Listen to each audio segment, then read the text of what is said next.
ನಮಸ್ಕಾರ ಎಲ್ರಿಗೂ. ಇವತ್ತಿನ ವಿಡಿಯೋದಲ್ಲಿ ಯೂರಾನ್ ಕಂಪ್ನಿನಲ್ಲಿ ಹೈರಿಂಗ್ ಆಗ್ತಾ ಇದೆ ಜೂನಿಯರ್ ಪ್ರೊಸೆಸ್ ಅನಾಲಿಸ್ಟ್ ರೋಲ್ಗೆ. ಈವನ್ ಇದಕ್ಕೆ ಫ್ರೆಷರ್ಸು ಕೂಡ ಅಪ್ಲೈ ಮಾಡ್ಬೋದು. ಹಾಗೆ ವರ್ಕ್ ಬಂದು ಕಂಪ್ಲೀಟಾಗಿ ಬೆಂಗಳೂರಿನ ಲೊಕೇಶನಲ್ಲಿ ಇರುತ್ತೆ ಅಂತಲೇ ಹೇಳ್ಬೋದು. ಇನ್ ಡೀಟೇಲ್ ಆಗಿ ಈ ಒಂದು ವಿಡಿಯೋದಲ್ಲಿ ತಿಳಿಸ್ಕೊಡ್ತೀನಿ. ವಿಡಿಯೋನ ಎಂಡ್ವರೆಗೂ ನೋಡಿ. ಇಷ್ಟ ಆದರೆ ಲೈಕ್ ಮಾಡಿ. ಹಾಗೆ ಇದೇ ರೀತಿಯ ಜಾಬ್ ರಿಲೇಟೆಡ್ ವೀಡಿಯೋಸ್ಗೆ ನಮ್ಮ ಚಾನಲ್ನ ಸಬ್ಸ್ಕ್ರೈಬ್ ಆಗಿ ಅಂತ ಹೇಳ್ತಾ ಬನ್ನಿ ತಡ ಮಾಡಿದ ವಿಡಿಯೋನ ಸ್ಟಾರ್ಟ್ ಮಾಡೋಣ. ಮೊದಲನೇದಾಗಿ ಎಲಿಜಿಬಿಲಿಟಿ ಕ್ರೈಟೀರಿಯಾ ನೋಡ್ತಾ ಹೋಗೋಣ. ಎಜುಕೇಷನ್ ಬಂದು ಎನಿ ಗ್ರ್ಯಾಜುಯೇಟ್ ಕ್ಯಾಂಡಿಡೇಟ್ಸು ಅಪ್ಲೈ ಮಾಡ್ಬೋದಾಗಿರುತ್ತೆ. ಅಂದರೆ ಯಾವುದೇ ಒಂದು ಸ್ಟ್ರೀಮಲ್ಲಿ ಆಗಿದ್ರೂ ಪರವಾಗಿಲ್ಲ, ನಿಮ್ಮದು ಡಿಗ್ರಿ ಅಥವಾ ಗ್ರ್ಯಾಜುಯೇಟ್ ಕಂಪ್ಲೀಟ್ ಆಗಿದೆ ಅಂದರೆ ಈ ಒಂದು ಜಾಬ್ಗೆ ಅಪ್ಲೈ ಮಾಡ್ಬೋದಾಗಿರುತ್ತೆ. ಹಾಗೆ ಎಕ್ಸ್ಪೀರಿಯನ್ಸ್ ವಿಚಾರಕ್ಕೆ ಬಂದರೆ ಫ್ರೆಷರ್ಸು ಕೂಡ ಅಪ್ಲೈ ಮಾಡ್ಬೋದು. ಅಪ್ ಟು 5 ಮಂತ್ ಎಕ್ಸ್ಪೀರಿಯನ್ಸ್ ಇರೋ ಕ್ಯಾಂಡಿಡೇಟ್ಸು ಕೂಡ ಯಾರಾದರೂ ವೀಡಿಯೋ ನೋಡ್ತಾ ಇದ್ದರೆ ಅವರು ಕೂಡ ಅಪ್ಲೈ ಮಾಡ್ಬೋದಾಗಿರುತ್ತೆ. ಹಾಗೆ ಅದರ್ ಎಲಿಜಿಬಿಲಿಟಿ ನೋಡೋದಾದರೆ good English communication skill mandatory ಇದೆ. ಜೊತೆಗೆ ನ್ಯೂಟ್ರಲ್ ಆಕ್ಸೆಂಟ್ ಇರಬೇಕಾಗಿರುತ್ತೆ. ಹಾಗೆ US ಶಿಫ್ಟಲ್ಲಿ ವರ್ಕ್ ಮಾಡೋಕ್ಕೆ ರೆಡಿ ಇರಬೇಕು ಅಂತ ಮೆನ್ಷನ್ ಮಾಡಿದ್ದಾರೆ ಅಂತಲೇ ಹೇಳ್ಬೋದು. ಇದಿಷ್ಟು ಎಲಿಜಿಬಿಲಿಟಿ ಕ್ರೈಟೀರಿಯಾ ಆಗಿರುತ್ತೆ. ಇದಿಷ್ಟಕ್ಕೆ ಎಲಿಜಿಬಿಲಿಟಿ ಇದರ ಅಂದರೆ ಅಪ್ಲೈ ಮಾಡ್ಬೋದು. ಇನ್ನು ನೆಕ್ಸ್ಟು ರಿಕ್ವೈರ್ಡ್ ಸ್ಕಿಲ್ಸ್ನ ನೋಡ್ತಾ ಹೋಗೋಣ. ಅಂತಂದರೆ ಈ ಒಂದು ರೋಲ್ಗೆ ಅಥವಾ ಈ ಒಂದು ಜಾಬ್ಗೆ ಏನೇ ಸ್ಕಿಲ್ ಬೇಕು ಅಂತ ನೋಡೋದಾದರೆ ಆದಷ್ಟು ಈ ಒಂದು ಸ್ಕಿಲ್ಗಳನ್ನ ನಿಮ್ಮ ರಿಸ್ಯೂಮ್ನಲ್ಲೂ ಕೂಡ ಹೈಲೈಟ್ ಮಾಡಿ. ಇದರಿಂದ ಶಾರ್ಟ್ ಲಿಸ್ಟ್ ಆಗೋ ಚಾನ್ಸಸ್ಸು ಕೂಡ ಜಾಸ್ತಿ ಇರುತ್ತೆ ಅಂತಲೇ ಹೇಳ್ಬೋದು. ಮೊದಲನೇದಾಗಿ ಕಮ್ಯುನಿಕೇಷನ್ ಸ್ಕಿಲ್ ನೋಡ್ತಾ ಹೋಗೋದಾದರೆ ಗುಡ್ ಸ್ಪೋಕನ್ ಇಂಗ್ಲೀಷ್ ಬೇಕಾಗಿರುತ್ತೆ. ಹಾಗೆ ಗುಡ್ ಲಿಸನಿಂಗ್ ಸ್ಕಿಲ್ ಬೇಕಾಗಿರುತ್ತೆ. ಹಾಗೆ ನ್ಯೂಟ್ರಲ್ ಅಸೆಂಟು ಕೂಡ ವೆರಿ ಇಂಪಾರ್ಟೆಂಟ್ ಅಂತ ಮೆನ್ಷನ್ ಮಾಡಿದ್ದಾರೆ ಅಂತಲೇ ಹೇಳ್ಬೋದು. ಇದನ್ನು ಬಿಟ್ಟರೆ ಟೆಕ್ನಿಕಲ್ ಅಥವಾ ಆಪರೇಷನ್ ಸ್ಕಿಲ್ಗೆ ಬಂದರೆ ಬೇಸಿಕ್ MS ಆಫೀಸ್ ನಾಲೆಡ್ಜ್ ಬೇಕಾಗಿರುತ್ತೆ. ಅಂದರೆ ಎಕ್ಸೆಲ್ ಆಗಿರ್ಬೋದು, ವರ್ಡ್ ಆಗಿರ್ಬೋದು. ಇದ್ರ ಬಗ್ಗೆ ಬೇಸಿಕ್ ಆದರೂ ನಿಮ್ಗೆ ಗೊತ್ತಿದೆ ಅಂದರೂ ಕೂಡ ಅಪ್ಲೈ ಮಾಡ್ಬೋದು. ಜೊತೆಗೆ ಟೈಪಿಂಗ್ ಸ್ಪೀಡ್ ಕೂಡ ಮ್ಯಾಂಡೇಟ್ರಿ ಇದೆ. ಟೈಪಿಂಗ್ ಸ್ಪೀಡ್ ಬಂದು 30 ವರ್ಡ್ಸ್ ಪರ್ ಮಿನಿಟ್ ಬೇಕಾಗಿರುತ್ತೆ. ಮಿನಿಮಮ್ ಕೇಳ್ತಾ ಇರೋದೇ 30 ವರ್ಡ್ಸ್ ಪರ್ ಮಿನಿಟು. ಅದರ ಜೊತೆಗೆ ಅಕ್ಯುರಸಿ 90% ಅಬೋವ್ ಇರಬೇಕು ಅಂತ ಮೆನ್ಷನ್ ಮಾಡಿದ್ದಾರೆ ಅಂತಲೇ ಹೇಳ್ಬೋದು. ಆದಷ್ಟು ಈ ಒಂದು ಜಾಬ್ಗೆ ಅಪ್ಲೈ ಮಾಡೋರು ಟೈಪಿಂಗ್ ಸ್ಪೀಡ್ ಬಗ್ಗೆ ಕಾನ್ಸಂಟ್ರೇಟ್ ಮಾಡಬೇಕಾಗಿರುತ್ತೆ. ಇದನ್ನು ಬಿಟ್ಟರೆ ಪರ್ಸನಲ್ ಸ್ಕಿಲ್ಸ್ಗೆ ಬಂದರೆ ಅನಾಲಿಟಿಕಲ್ ಥಿಂಕಿಂಗ್ ಬೇಕಾಗಿರುತ್ತೆ. ಪ್ರಾಬ್ಲಮ್ ಸಾಲ್ವಿಂಗ್ ಎಬಿಲಿಟಿ ಇರಬೇಕಾಗಿರುತ್ತೆ. ಫಾಸ್ಟ್ ಲರ್ನರ್ ಆಗಿರಬೇಕಾಗಿರುತ್ತೆ. ಜೊತೆಗೆ ಅಡಾಪ್ಟಬಿಲಿಟಿ ಇರಬೇಕು ಅಂತ ಮೆನ್ಷನ್ ಮಾಡಿದ್ದಾರೆ ಅಂತಲೇ ಹೇಳ್ಬೋದು. ಇದಿಷ್ಟು ರಿಕ್ವೈರ್ಡ್ ಸ್ಕಿಲ್ಸ್ ಆಗಿರುತ್ತೆ. ಆದಷ್ಟು ಈ ಒಂದು ಸ್ಕಿಲ್ಗಳನ್ನ ನಿಮ್ಮ ರಿಸ್ಯೂಮ್ನಲ್ಲೂ ಕೂಡ ಹೈಲೈಟ್ ಮಾಡಿ. ಇನ್ನು ನೆಕ್ಸ್ಟು ವರ್ಕ್ನ ಡಿಸ್ಕ್ರಿಪ್ಷನ್ನ ನೋಡ್ತಾ ಹೋಗೋಣ. ಅಂತಂದರೆ ಈ ಒಂದು ರೋಲ್ನಲ್ಲಿ ನಿಮ್ಮ ಡೈಲಿ ವರ್ಕು ಅಥವಾ ನಿಮ್ಮ ಡೈಲಿ ರೆಸ್ಪಾನ್ಸಿಬಿಲಿಟಿ ಏನೇನಿರುತ್ತೆ ಅಂತ ನೋಡೋದಾದರೆ ಇದ್ರ ಬಗ್ಗೆ ಎಲ್ಲ ನಿಮ್ಗೆ ಯಾವುದೇ ರೀತಿಯ ನಾಲೆಡ್ಜ್ ಇಲ್ಲ ಅಂದರೂ ಕೂಡ ವರಿಬೇಡ. ನಿಮಗೆ ಟ್ರೈನಿಂಗ್ ಕೊಟ್ಟಿನೇ ಅದಾದ ನಂತರ ಈ ಒಂದು ರೆಸ್ಪಾನ್ಸಿಬಿಲಿಟಿ ಸಿಗ್ತಕ್ಕಂಥದ್ದು. ಜಸ್ಟ್ ನಿಮ್ಗೊಂದು ಐಡಿಯಾ ಇರಲಿ ಅಂತ ತಿಳಿಸ್ಕೊಡ್ತಾ ಇರೋದು. ಇನ್ಶೂರೆನ್ಸ್ ಕಾಲಿಂಗ್ ಇರುತ್ತೆ. ಅಂದರೆ US ಇನ್ಶೂರೆನ್ಸ್ ಕಂಪ್ನೀಸ್ಗೆ ಕಾಲ್ ಮಾಡೋದು, ಹಾಗೆ ಕ್ಲೈಮ್ ಸ್ಟೇಟಸ್ನ ಚೆಕ್ ಮಾಡೋದು ಇಲ್ಲಿ ನಿಮ್ಮ ರೆಸ್ಪಾನ್ಸಿಬಿಲಿಟಿ ಆಗಿರುತ್ತೆ. ಜೊತೆಗೆ ಪ್ರೀ ಕಾಲ್ ಆಕ್ಟಿವಿಟೀಸ್ ಅಂತ ಅಂದರೆ ಕ್ಲೈಮ್ ಡೀಟೇಲ್ಸ್ನ ಅನಲೈಸ್ ಮಾಡೋದು, ಹಾಗೆ IVR, ವೆಬ್ ಪೋರ್ಟಲ್ಸು, ಪೇಯರ್ ಸಿಸ್ಟಮ್ಸ್ನ ಯೂಸ್ ಮಾಡೋಕ್ಕೂ ಕೂಡ ಬರಬೇಕಾಗಿರುತ್ತೆ. ಅದರ ಜೊತೆಗೆ ಪೋಸ್ಟ್ ಕಾಲ್ ಆಕ್ಟಿವಿಟೀಸು ಅಂತ ಅಂದರೆ ಕಾಲ್ ನೋಟ್ಸ್ನ ಡಾಕ್ಯುಮೆಂಟ್ಸ್ ಮಾಡೋದು, ಹಾಗೆ ಆಫ್ಟರ್ ಕಾಲ್ ಅನಾಲಿಸಿಸ್ ಮಾಡೋದು ಕೂಡ ಇಲ್ಲಿ ನಿಮ್ಮ ರೆಸ್ಪಾನ್ಸಿಬಿಲಿಟಿ ಅಂತಲೇ ಹೇಳ್ಬೋದು. ಅದಾದ ನಂತರ ಅಕೌಂಟ್ಸ್ ರಿಸೀವೇಬಲ್ ಅನಾಲಿಸಿಸು. ಅಂತಂದರೆ ಇಲ್ಲಿ ಅಂಡರ್ ಪೇಮೆಂಟ್ ರೀಸನ್ಸ್ನ ಐಡೆಂಟಿಫೈ ಮಾಡೋದು, ಹಾಗೆ ಡಿನೈಲ್ ರೀಸನ್ಸ್ನ ಅನಲೈಸ್ ಮಾಡೋದು, ಜೊತೆಗೆ ಡೇಸ್ ಇನ್ ಇಯರ್ ಅಂಡರ್ಸ್ಟ್ಯಾಂಡ್ ಮಾಡೋದು, ಹಾಗೆ ಕರೆಕ್ಟ್ ಡಿನೈಲ್ ಕೋಡ್ಸ್ನ ಯೂಸ್ ಮಾಡೋದು ಇಲ್ಲಿ ನಿಮ್ಮ ರೆಸ್ಪಾನ್ಸಿಬಿಲಿಟಿ ಆಗಿರುತ್ತೆ. ಇದಾದ ನಂತರ ಇಶ್ಯೂ ರೆಸೊಲ್ಯೂಷನ್ ಅಂತ ಅಂದರೆ ಇಲ್ಲಿ ಫಸ್ಟ್ ಕಾಲ್ ರೆಸೊಲ್ಯೂಷನ್ಸ್ನ ಅಟೆಂಪ್ಟ್ ಮಾಡೋದು. ಹಾಗೆ ಕಾಂಪ್ಲೆಕ್ಸ್ ಇಶ್ಯೂಸ್ನ ಇಂಡಿಪೆಂಡೆಂಟ್ಲಿ ಹ್ಯಾಂಡಲ್ ಮಾಡೋದು, ಹಾಗೆ ಸ್ಟೇಕ್ ಹೋಲ್ಡರ್ಸ್ ಜೊತೆ ಇಂಟ್ರಾಕ್ಷನ್ ಮಾಡೋದು ಇಲ್ಲಿ ನಿಮ್ಮ ರೆಸ್ಪಾನ್ಸಿಬಿಲಿಟಿ ಆಗಿರುತ್ತೆ. ಇದಾದ ನಂತರ ಪ್ರೊಸೆಸ್ ಆ್ಯಂಡ್ ನಾಲೆಡ್ಜ್ ಅಂತ ಅಂದರೆ business process deep understanding develop ಮಾಡೋದು, ಹಾಗೆ ಆಪರೇಷನಲ್ ವರ್ಕ್ ಫ್ಲೋ ಫಾಲೋ ಮಾಡೋದು, ಜೊತೆಗೆ ಮಲ್ಟಿಪಲ್ ಪ್ರಾಜೆಕ್ಟ್ಸ್ನಲ್ಲಿ ವರ್ಕ್ ಮಾಡೋದು ಇಲ್ಲಿ ನಿಮ್ಮ ರೆಸ್ಪಾನ್ಸಿಬಿಲಿಟಿ ಆಗಿರುತ್ತೆ ಅಂತಲೇ ಹೇಳ್ಬೋದು.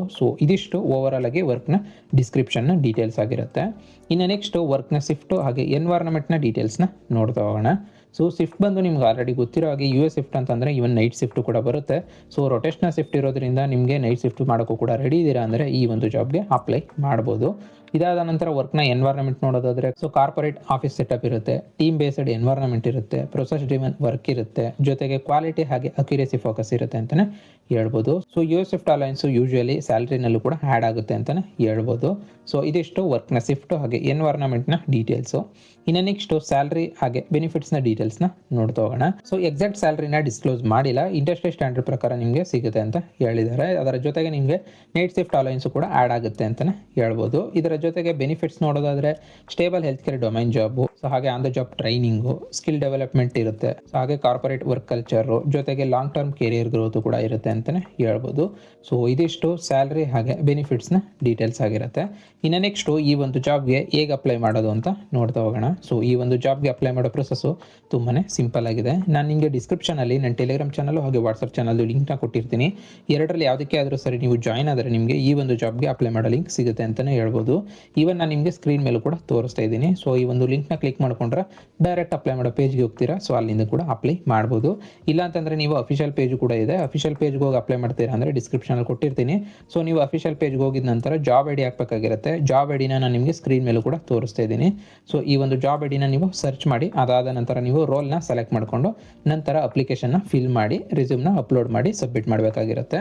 ಸೊ ಈ ಒಂದು ಸ್ಟೆಪ್ಸ್ನಲ್ಲೂ ಕೂಡ ಅಪ್ಲೈ ಮಾಡ್ಬೋದು. ಸೊ ಅಪ್ಲೈ ಮಾಡೋ ಸ್ಟೆಪ್ಸ್ನಲ್ಲಿ ಯಾವುದೇ ರೀತಿಯ ಡೌಟ್ಸ್ ಇತ್ತು ಅಂತಂದರೆ ಕಮೆಂಟ್ ಮಾಡಿ. ಸೊ ರೆಸ್ಯೂಮ್ನ ಆದಷ್ಟು ಈ ಒಂದು ಜಾಬ್ನ ಡಿಸ್ಕ್ರಿಪ್ಷನ್ ಏನಿದೆಯೋ ಅದಕ್ಕೆ ತಕ್ಕ ಹಾಗೆ ಅಪ್ಡೇಟ್ ಮಾಡಿಕೊಂಡು ಅದಾದ ನಂತರ ನೀವು ಅಪ್ಲೋಡ್ ಮಾಡ್ಬೋದಾಗಿರುತ್ತೆ. ಸೊ ಇದಿಷ್ಟು ಅಪ್ಲೈ ಮಾಡೋ ಪ್ರೊಸೆಸ್ಸು. ಇನ್ನು ನೆಕ್ಸ್ಟು ಕೆರಿಯರ್ ಗ್ರೋತ್ನ ನೋಡ್ತಾ ಹೋಗೋಣ. ಸೊ ಅಂತಂದರೆ ಜೂನಿಯರ್ ಪ್ರೊಸೆಸ್ ಅನಾಲಿಸ್ಟಿಂದ ಸ್ಟಾರ್ಟ್ ಮಾಡಿದ್ದೀರಾ ಅಂತಂದರೆ ನಿಮಗೆ process analyst, senior air analyst, team lead, RCM specialist, health care consultant ಅಂತ ನಿಮಗೆ ಪ್ರಮೋಷನ್ ಸಿಗ್ತಾ ಹೋಗುತ್ತೆ. ಅದು ಕೂಡ ವಿತಿನ್ 1 to 2 ಇಯರ್ಸಲ್ಲಿನೇ ನಿಮ್ಮ ಪರ್ಫಾರ್ಮೆನ್ಸ್ ಮೇಲೆ ಡಿಪೆಂಡ್ ಆಗಿರುತ್ತೆ ಅಂತಲೇ ಹೇಳ್ಬೋದು. ಸೊ ಇದಿಷ್ಟು ಕೆರಿಯರ್ ಗ್ರೋತ್ನ ಡೀಟೇಲ್ಸು.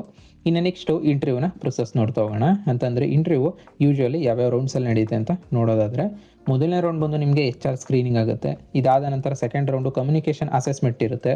ನಂತರ ಮೂರನೇ ರೌಂಡು ಆಪ್ರೇಷನ್ ಅಥವಾ ಪ್ರೊಸೆಸ್ ಇಂಟರ್ವ್ಯೂ ನಡೆಯುತ್ತೆ.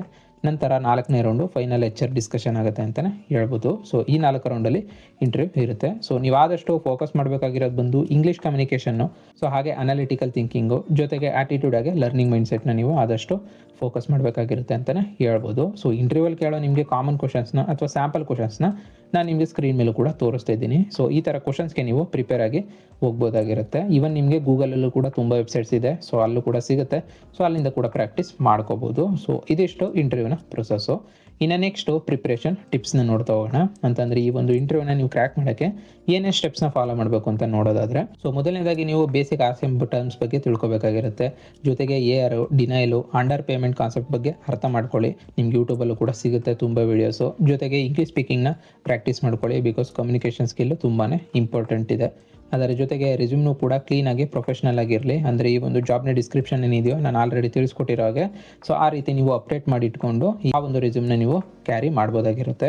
ಅದಾದ ನಂತರ ಇಂಟರ್ವ್ಯೂನಲ್ಲಿ ಕಾನ್ಫಿಡೆಂಟ್ ಹಾಗೆ ಪೊಲೈಟಾಗಿ ಇರಬೇಕಾಗಿರುತ್ತೆ. ಸೊ ಈ ಒಂದು ಸ್ಟೆಪ್ಸ್ನ ಫಾಲೋ ಮಾಡಿಕೊಂಡು ನೀವು ಈಸಿಯಾಗಿ ಈ ಒಂದು ಇಂಟರ್ವ್ಯೂನ ಕ್ರ್ಯಾಕ್ ಮಾಡ್ಬೋದು ಅಂತಲೇ ಹೇಳ್ಬೋದು. ಸೊ ಇದಿಷ್ಟು ಪ್ರಿಪ್ರೇಷನ್ನ ಟಿಪ್ಸು. ಇನ್ನು ನೆಕ್ಸ್ಟು ಫೈನಲ್ ರೀಕ್ಯಾಪ್ನ ನೋಡ್ತಾ ಹೋಗೋಣ. ಅಂತಂದರೆ ಓವರಾಲ್ ಆಗಿ ಈ ಒಂದು ಜಾಬ್ನ ಕಂಪ್ಲೀಟ್ ಡೀಟೇಲ್ಸು ನಿಮಗೆ ಈ ಒಂದು ರೀಕ್ಯಾಪ್ ಮೂಲಕ ಸಿಗುತ್ತೆ ಅಂತಲೇ ಹೇಳ್ಬೋದು. ಸೊ ಕಂಪ್ನಿಯ ನೇಮ್ ಬಂದು ಯೂರಾನ್ ಆಗಿರುತ್ತೆ. ರೋಲ್ ಬಂದು ಜೂನಿಯರ್ ಪ್ರೊಸೆಸ್ ಅನಾಲಿಸ್ಟ್ ಆಗಿರುತ್ತೆ. ಲೊಕೇಶನ್ ಬಂದು ನಿಮ್ಗೆ ಆಲ್ರೆಡಿ ತಿಳಿಸ್ಕೊಟ್ಟಿರೋ ಹಾಗೆ ಕಂಪ್ಲೀಟಾಗಿ ಬೆಂಗಳೂರಿನ ಲೊಕೇಶನಲ್ಲಿ ಇರುತ್ತೆ. ಇನ್ನು ಎಕ್ಸ್ಪೀರಿಯನ್ಸ್ ವಿಚಾರಕ್ಕೆ ಬಂದರೆ ಫ್ರೆಷರ್ಸು ಕೂಡ ಅಪ್ಲೈ ಮಾಡ್ಬೋದು ಇಂಟ್ರೆಸ್ಟ್ ಇರೋರು. ಜೊತೆಗೆ ಶಿಫ್ಟ್ ಬಂದು US ನೈಟ್ ಶಿಫ್ಟ್ ಆಗಿರುತ್ತೆ. ಸೊ ನೈಟ್ ಶಿಫ್ಟ್ಗೂ ಕೂಡ ರೆಡಿ ಇದ್ದೀರಾ ಅಂದರೆ ವರ್ಕ್ ಮಾಡೋಕ್ಕೆ ಈ ಒಂದು ಜಾಬ್ಗೆ ಅಪ್ಲೈ ಮಾಡ್ಬೋದಾಗಿರುತ್ತೆ. ಸೊ ಇನ್ನು ಅಪ್ಲೈ ಮಾಡೋ ಸ್ಟೆಪ್ಸ್ ಬಂದರೆ ನಾನು ನಿಮಗೆ ಡಿಸ್ಕ್ರಿಪ್ಷನಲ್ಲಿ ನನ್ನ ಟೆಲಿಗ್ರಾಮ್ ಚಾನಲ್ ಹಾಗೆ ವಾಟ್ಸಪ್ ಚಾನಲ್ ಲಿಂಕ್ನ ಕೊಟ್ಟಿರ್ತೀನಿ. ಎರಡರಲ್ಲಿ ಯಾವುದಕ್ಕೆ ಆದರೂ ಸರಿ ನೀವು ಜಾಯ್ನ್ ಆದರೆ ನಿಮಗೆ ಈ ಒಂದು ಜಾಬ್ಗೆ ಅಪ್ಲೈ ಮಾಡೋ ಲಿಂಕ್ ಸಿಗುತ್ತೆ. ಸೊ ಅಲ್ಲಿಂದ ಅಪ್ಲೈ ಮಾಡ್ಬೋದು. ಸೊ ಇಲ್ಲ ಅಂತಂದರೆ ಡೈರೆಕ್ಟ್ ಅಫಿಷಿಯಲ್ ವೆಬ್ಸೈಟ್ಗೂ ಕೂಡ ಹೋಗಿ ಅಪ್ಲೈ ಮಾಡ್ಬೋದು. ಸೊ ಇನ್ ಡೀಟೇಲ್ ಆಗಿ ವಿಡಿಯೋದಲ್ಲಿ ತಿಳಿಸ್ಕೊಟ್ಟಿದ್ದೀನಿ. ಸೊ ಆ ಒಂದು ಸ್ಟೆಪ್ಸ್ನ ಫಾಲೋ ಮಾಡ್ಕೊಂಡು ನೀವು ಅಪ್ಲೈ ಮಾಡ್ಬೋದಾಗಿರುತ್ತೆ. ಸೊ ಇದಿಷ್ಟು ಓವರಾಲ್ ಆಗಿ ಈ ಒಂದು ಜಾಬ್ನ ಕಂಪ್ಲೀಟ್ ಡೀಟೇಲ್ಸು. ಸೊ ವಿಡಿಯೋನ ಇಲ್ಲಿವರೆಗೂ ನೋಡಿದ್ದೀರಾ ಅಂದರೆ ಕಂಪ್ಲೀಟ್ ಇನ್ಫಾರ್ಮೇಷನ್ ಸಿಕ್ಕಿದೆ ಅಂತ ಅಂದ್ಕೊಂಡಿದ್ದೀನಿ. ಇದ್ರ ಮೇಲೂ ನಿಮ್ಗೆ ಯಾವುದೇ ರೀತಿಯ ಡೌಟ್ಸ್ ಇತ್ತು ಅಂತಂದರೆ ಕಮೆಂಟ್ ಮಾಡಿ, ನಾನು ರಿಪ್ಲೈ ಮಾಡ್ತೀನಿ. ಹಾಗೆ ಇದೇ ರೀತಿಯ ಜಾಬ್ ರಿಲೇಟೆಡ್ ವೀಡಿಯೋಸ್ಗೆ ನಮ್ಮ ಚಾನಲ್ನ ಸಬ್ಸ್ಕ್ರೈಬ್ ಆಗಿ ಅಂತ ಹೇಳ್ತಾ, ಸೊ ಮತ್ತೆ ಮುಂದಿನ ವಿಡಿಯೋ ಜೊತೆಗೆ ಸಿಗೋಣ. ಅಲ್ಲಿವರೆಗೂ ಜೈ ಕರ್ನಾಟಕ ಮಾತೆ, ಜೈ ಹಿಂದ್.